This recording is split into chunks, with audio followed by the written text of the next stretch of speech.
Hi mga farmers, kumusta po kayo and welcome po sa aking channel. So ngayon mga farmers, update muna tayo sa ating pag-vlog po tungkol sa aking mga manokis. Ayan. Pero mga farmers, bago po tayo mag-start ay pakisubscribe po muna, like and share po para syempre po makatulong naman tayo sa ating mga kapwa kamanokis mga farmers. At kung meron kayong makatanungan, pakicomment na lang po dyan sa aking YouTube channel. Ayan. So mga farmers, topic ko po ngayon ay tungkol po ito sa yung aking manukis po na 2 months old na po siya and 10 days. So, ano ko sa inyo mga farmers, ipapakita ko sa inyo kasi kakaiba yung kulay niya sa kanilang lahat. Ito na po siya mga farmers. Ayan. Yung sinabi ko po kanina. Ayan po. Sa kanilang lahat po mga farmers, siya po yung kakaiba ang kulay. Kasi yung broodhen ko po nito mga farmers ay tornado hatch. Ganito yung kulay ng ina. Ayan. Tapos yung aking broodcock po ay lemon hatch. Pero nagtataka ako mga farmers, bakit siya naging itim? Hindi naman po ganito ang kulay ng aking ng aking mga manukis na ginamit po. Wala akong kulay na itim. Kaya siguro po mga farmers, nagtataka ako sa yung sa kanyang mga kalululuhan. Manong-mana ata to sa lulo niya eh. Ayan. Ay, huwag ka tumalon. Ayan. Yan siya mga ka-farmers. Ayan o. Kakaiba po ang kulay niya. Black na black po siya eh. Ayan. Pati yung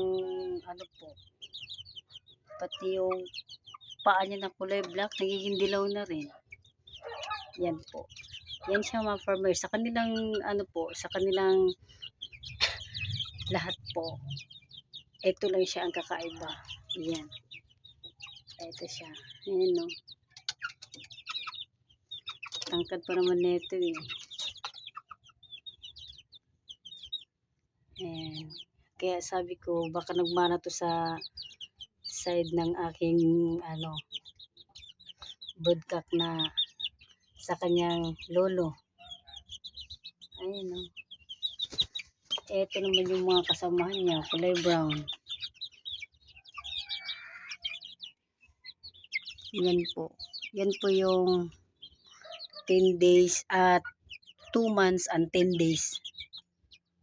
Yan po. Yan siya, talaga sa kanya. Kakaiba talaga yung niya eh. Black na black siya.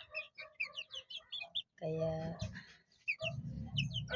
nagtataka ako bakit may ganun eh. Buti wala akong kulay white. Ayan. Kulay black. Hello, manok.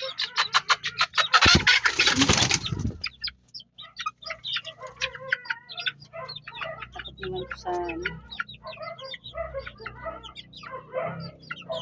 yan mga farmers.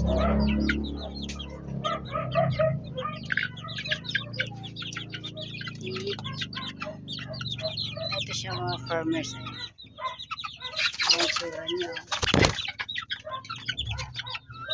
Kakagulo kayo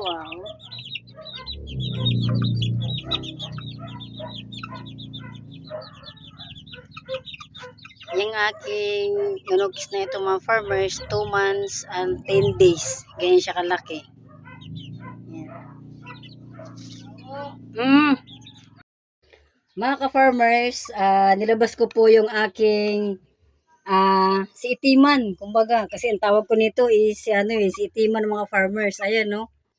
Ayan, sobrang itim niya, maitim yung balat, ayan, tas maitim yung mukha, maitim yung pantuka, yung paa. Ayan, so maitim talaga siya mga farmers. Ayan no. Ito kasi mga farmers, pinapakita ko sa inyo kasi ayon po sa kasabihan po ng mga nakakatanda, mga farmers, yung mga gatong klase daw po na mga manok, ayan, yung mga manokis na gatong klase, sabi daw po nila ay yung laman daw po nito or sa looban ng mga farmers ay kulay itim din po daw. Kaya titignan natin mga farmers kung gaano po ba katotoo na maitim po yung loob nito. Yung laman mga farmers. So eto titignan natin, ayan no. So di ba kitang-kita naman so maitim. Kaya ko nasabi na maitim mga farmers kasi naiikumpara ko po siya dun sa aking mga manukis na kulay brown po. Ah, yung laman po niya mga farmers ay kulay puti naman. So, eto naman siya, kakaiba yung kulay ng balat niya. Kasi maitim din ho yung balat niya eh. Ayan. Yan, eto mga farmers. Huwag ka malikot. Yan. At saka, bukod po itong mga farmers, nung mga nakarambuan po, napapansin ko po siya, yung paa niya po ay kulay itim. Ayan, so meron pa nga natitira mga farmers. So, ayan, no. Gayatong kulay po lahat yun. Ayan, maitim. Tapos ngayon mga farmers, habang siya, lumalaki po siya, habang palaki ng palaki, nasa 2 months na po ito mahigit mga farmers. So, nagiging dilaw na po. So, ito na siya. Ayan, kulay dilaw na po yung niya. So, ang tangkad po ng aking manukis mga farmers kasi po, napakahaba po ng paa.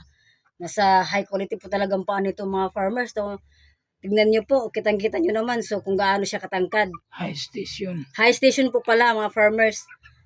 Sa mga sukatan po, high station po itong mga paa niya. Ayan, so, Tapos, mga farmers, meron din po mga kasabihan na naririnig ko po. Pag once po ganito yung klase ng mga manokis mga farmers, ganito yung klaseng manok, yan, yung ganito siya, kulay itim, maitim lahat, yung buhok, yung balat, yung paa, yung kuko. So, eto mga farmers, meron po silang tinatawag na patani. So, eto daw po, ang tawag nito ay patani mga farmers. Ayan, pormadong-pormado po yung aking, ano. So, eto siya mga farmers. Ayan. So, kitang-kita niyo yung kitang-kita niyo pong niya, yung pantuka niya po mga farmers, kulay itim lahat. So, ganyan po mga farmers. Yung itsura niya po, ganyan yung forma niya. Ayan, huwag ka malikot. Ayan.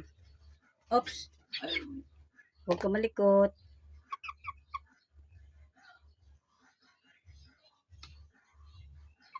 Ganyan yung itsura niya po.